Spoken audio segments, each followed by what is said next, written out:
Hi all, this is Emma from Plan, Inspire, Create, and today we're going to talk through the clarify step of the Getting Things Done method.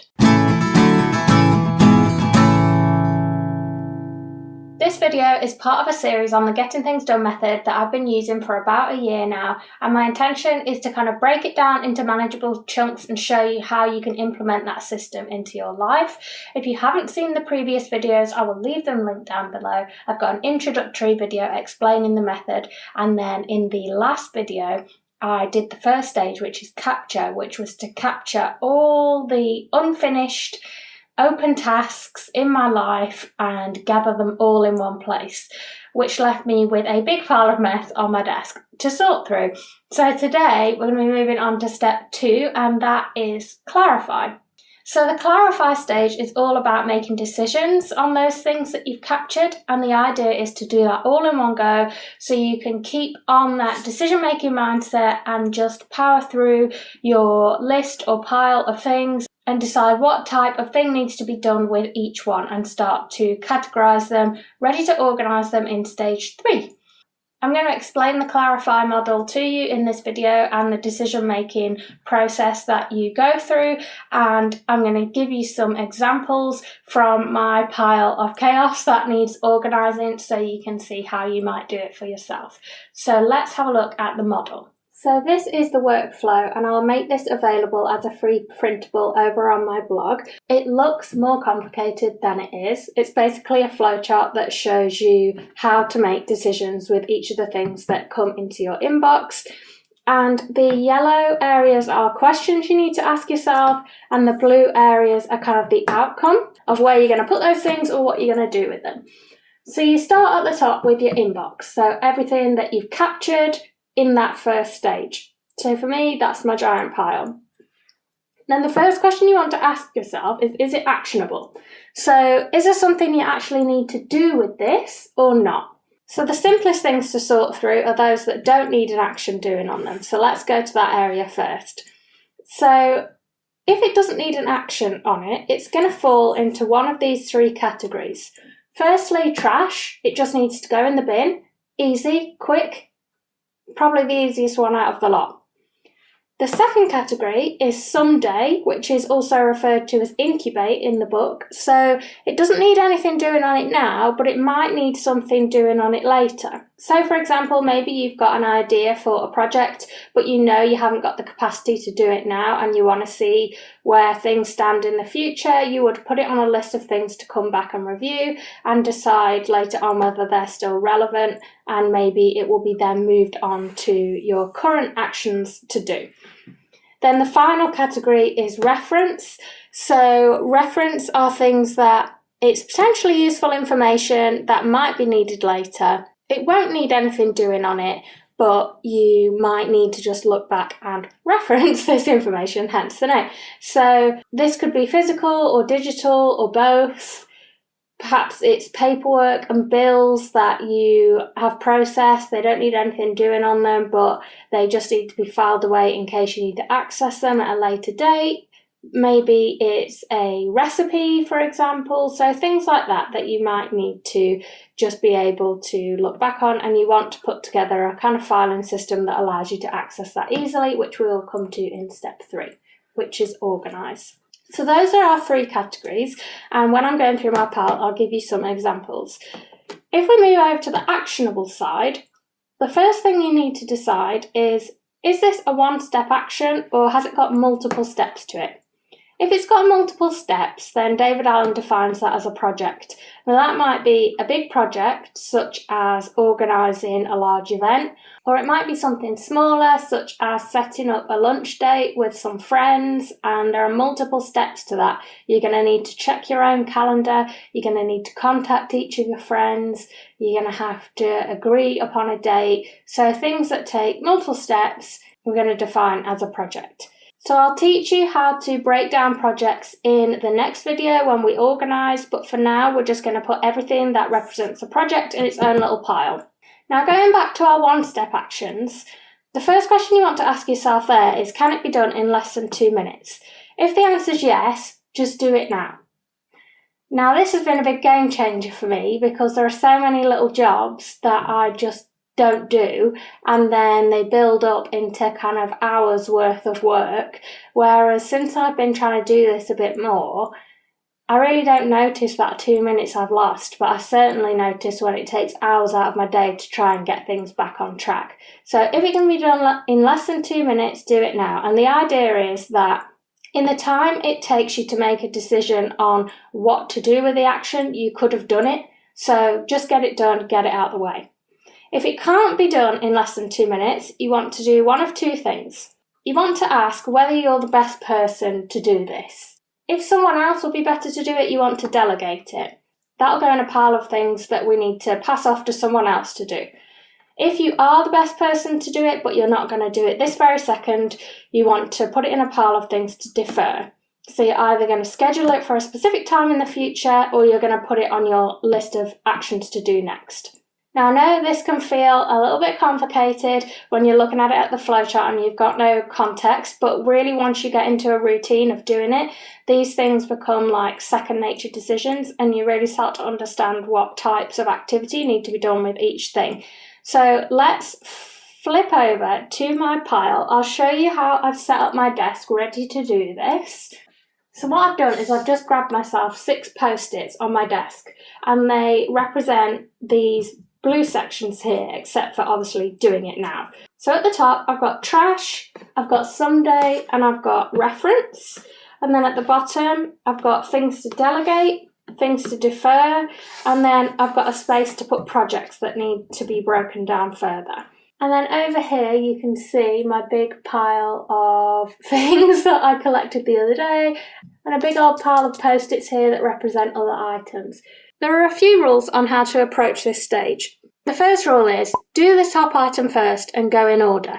You want to process everything equally, so you're not looking for things that are easy to process and putting off other things and keep putting them to the bottom of the pile. You want to just go down equally and one thing at a time, make the decision as quickly as you can. You want to process it all anyway, and you want to do it as quickly as possible. So looking through the pile and deciding what to process next is just adding time onto that task. Next, you want to deal with one item at a time. You might have a tendency to pick something up, not know what to do with it, let yourself wander and deal with something else, and again, that's just going to add on to the time. You need to focus on deciding what to do with the matter at hand and just getting through that list. And then the third rule is that it's a one-way system. Nothing should go back in your in tray. So if you decide you're not going to decide on it now, you've still spent energy making a decision. So what you could have been doing in that time is deciding what to actually do with it. So let's just get those decisions made.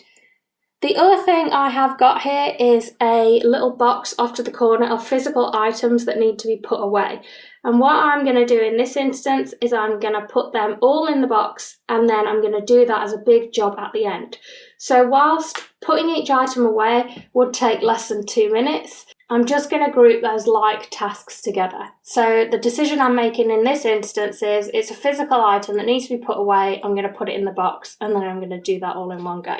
So let's go through a few items and I'll show you some examples.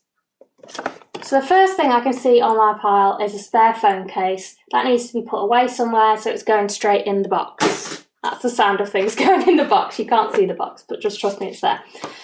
Then I've got some instructions that came with my new sofa. I don't need to do anything with these, but I might need them for reference if we have a problem. So they're going to go in my reference pile. Next, I have a notebook, and I put this on here because there were specific notes in here that I wanted to tear out and file with the relevant information. So the notebook I'm now just going to put back on my shelf. And these need to go in my reference pile. Next, I've got some confetti. Again, it just needs to be put away, so it's going in the box. I've got some cellophane here, so that's just trash. Easy peasy. Got an art print here that needs to be put away. Then I've got a receipt. What is it for? It's for a mirror I've had on the wall for ages, so we're going to trash that. Got empty envelopes. Why on earth I've got them hanging around, I don't know. Then I've got some planner pockets and things that need to be put away, as well as some confetti, some tissue paper, so they're going in my box.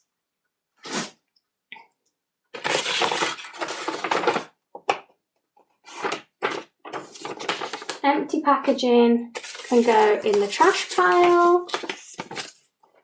Right, now we're getting to some actual paperwork that's not rubbish, so I can give you an example.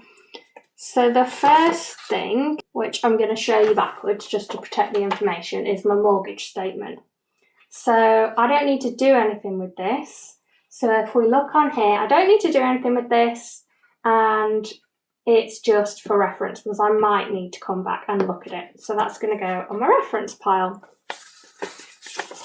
Next, I've got a certificate from a qualification that I did, and my results, and my letter. That's something else. Okay.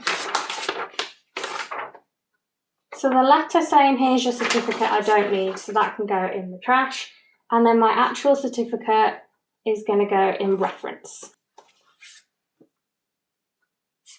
We've got some family photos here. Look at that. What's it doing in the pile? I know it's because I need to scan these in, so something needs doing with them. So is it actionable? Yes, it is. I need to scan them in, so that's one step. It's going to take me longer than 2 minutes. I'm the best person to do it, so it's going to be deferred. So I'm going to put that in my defer pile. And I know that these physical photos represent a task that says scan them in. What's this? A guide to my weighted blanket. Do I need it? How to put the cover on, how to wash it. Okay, so I probably do need this. So that's going to go in reference, but the envelope I don't need. And what's this? Don't need. I have a receipt for a Christmas present. Don't need it.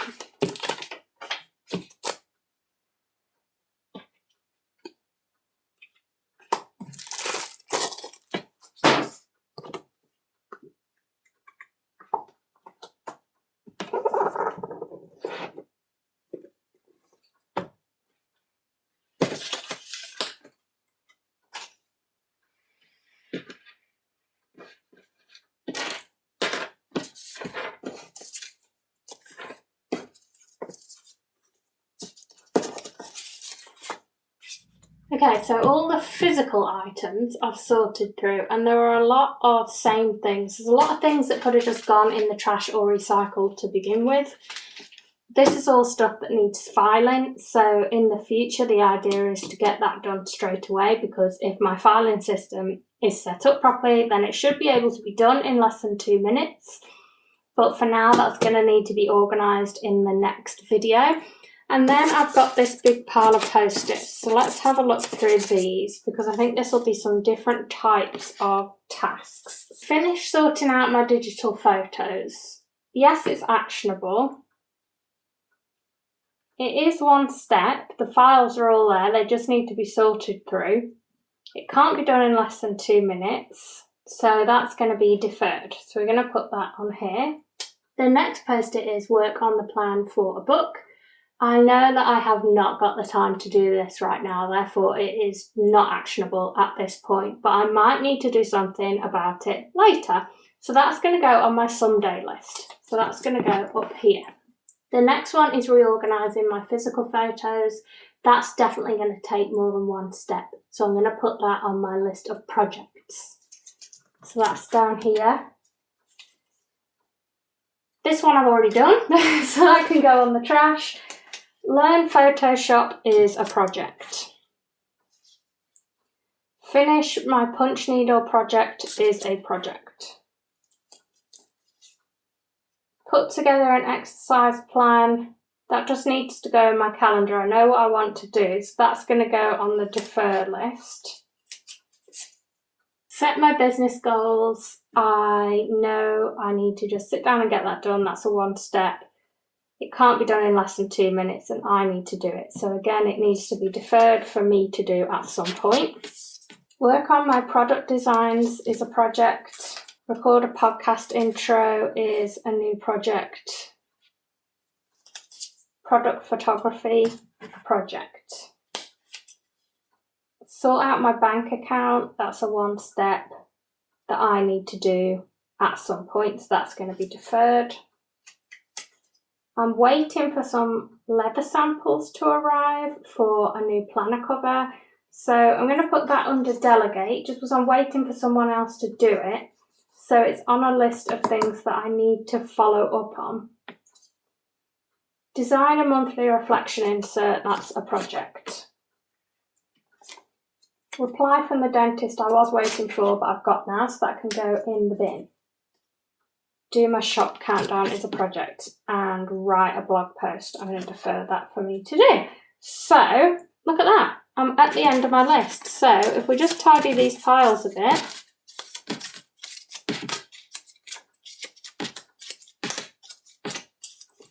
This pile of post-its is a list of projects that I know I need to break down and figure out what the different steps are and what I can do next. These tasks here are things that I need to do myself, but they take longer than 2 minutes, and I need to put them either in my calendar or on a next actions list.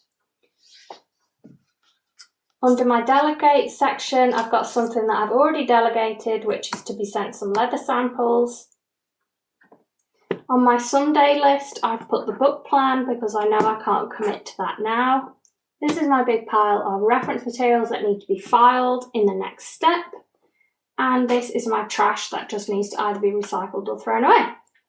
And then I've got my physical box of things that I am going to put as a task to go through and sort them out and put everything away where it goes.